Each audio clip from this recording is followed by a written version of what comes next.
The Nikon Z7 III is shaping up to be one of the most exciting cameras in Nikon's mirrorless lineup. Expected to launch sometime between August and November 2025, this camera could bring major upgrades over the Z7 II. With strong competition from Sony and Canon, Nikon has a lot to prove.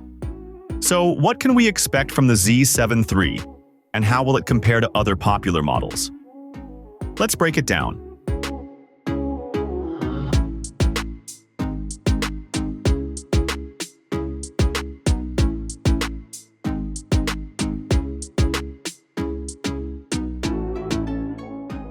The biggest change in the Nikon Z7 III will likely be its sensor. Many reports suggest Nikon has been testing a 67-megapixel sensor from Tower Jazz, but it's more likely the final model will use a 61-megapixel backside illuminated BSI CMOS sensor from Sony. This would put it on equal ground with the Sony A7RV, known for its excellent detail and dynamic range. Some wild rumors mention a 90.75-megapixel sensor, but this seems unlikely given Nikon's usual balance between resolution and performance. What does seem likely is that Nikon will use a partially stacked sensor. This type of sensor, already used in the Z6 III, offers faster readout speeds without the high cost of a fully stacked sensor like the ones in the Z8 or Z9. This means better performance for both stills and video, with fewer rolling shutter issues. Another interesting rumor hints at a new 10.1-megapixel shooting mode that uses pixel binning, or a special pixel arrangement to improve low-light performance. If true, this feature could be useful for photographers who often shoot in dim conditions.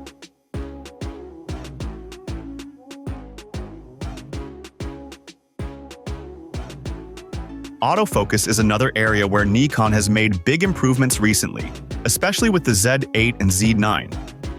The Z7 III is expected to continue that trend with a 493-point phase detection autofocus system. It will likely include subject tracking powered by artificial intelligence, AI, similar to what we've seen in Nikon's flagship models. The dual-stream autofocus system could allow for better subject tracking, even in tricky situations. This would be a major step forward from the Z7 II, and help the Z7 III compete directly with the Sony A7R V, which currently leads the pack in autofocus technology.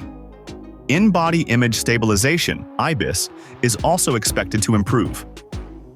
The Z7 II had 5 stops of stabilization, but the Z7 III might go up to 8 stops, matching the recent Z6 III. Nikon may also bring over the Focus Point VR feature from the Nikon ZF, which gives better stability when using telephoto lenses by focusing the stabilization around the active focus point.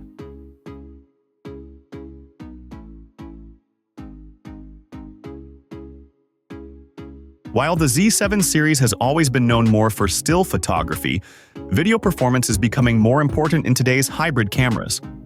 With a high-resolution sensor, the Z7 III could potentially offer 8K video.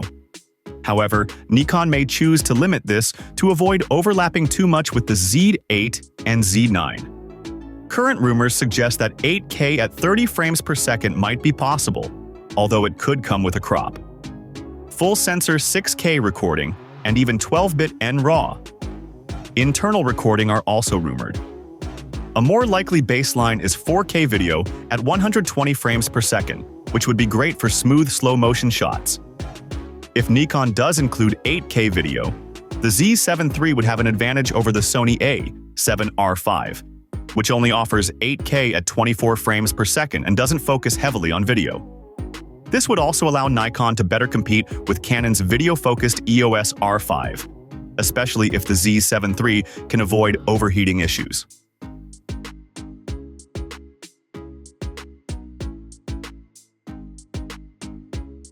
The Nikon Z7 III is expected to keep a similar design to the Z7 II, including a strong magnesium alloy body with better weather sealing. One notable upgrade could be the rear screen. Like the Z6 III, the Z7 III might use a 3.2-inch 4-axis tilting touchscreen. This would make shooting from different angles much easier. The electronic viewfinder, EVF, is also due for an upgrade. we could see a high-resolution EVF with 5.67 million dots and a brightness of up to 4,000 nits, which would make it one of the brightest and clearest in its class.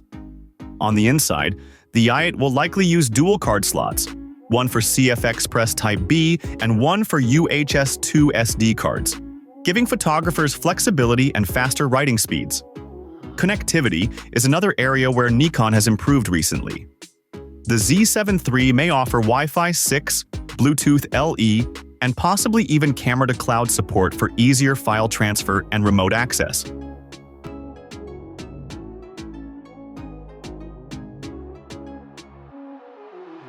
One of Nikon's biggest challenges will be how to price the Z7 III.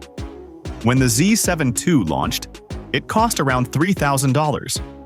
With all the upgrades expected, the price might rise to around $3,500 to $3,800.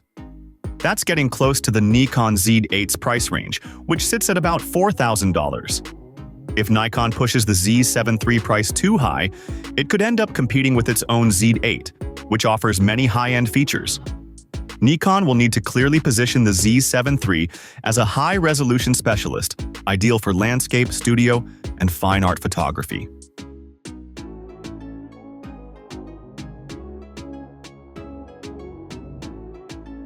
The Nikon Z7 II, released in 2020, was a mild refresh of the original Z7. It added dual Speed 6 processors and improved autofocus, but it didn't feel like a big leap. In contrast, the Z7 III is expected to deliver major upgrades. It will likely jump from a 45.7 megapixel sensor to 61 megapixels or even 67 megapixels. The new dual Speed 7 processors will provide faster processing and better buffer performance. Autofocus will use AI subject tracking, and video recording could include 8K at 30p and 4K at 60p with 10-bit color. Burst shooting may increase to 20 frames per second, and stabilization could rise to 8 stops. Dual card slots and faster connectivity will also make a big difference in day-to-day use.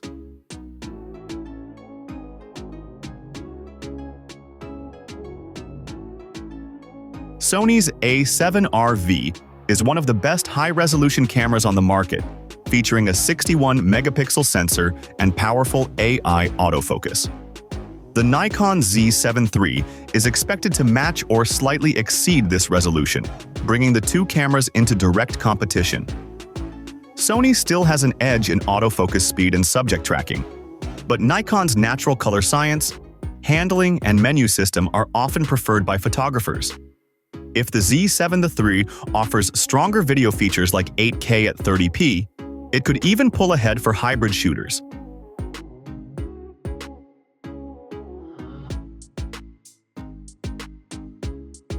Canon's EOS R5 has a 45-megapixel sensor and supports 8K at 30p video. It's a strong performer, but it has struggled with overheating during long video shoots. If the Z7 III can match these video specs while offering better heat control, something Nikon has done well in the Z8 and Z9, it could be a more reliable tool for content creators. An 8-stop IBIS system would also beat the R5 in stabilization.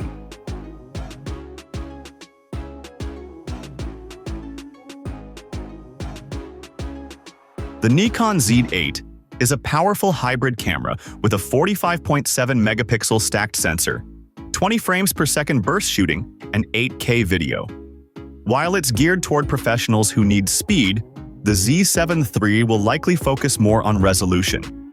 If the Z7 III includes a 61 megapixel or 67 megapixel sensor, it will be the better choice for landscape, studio, and portrait photographers who need maximum detail and dynamic range. However, the Z8 still holds the advantage in high-speed performance thanks to its stacked sensor and blackout-free shooting.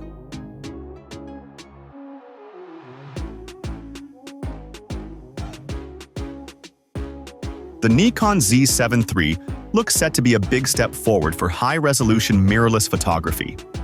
With a better sensor, improved autofocus, stronger video features, and smart design upgrades, it could be the best Z7 yet, and a serious rival to Sony and Canon's top models.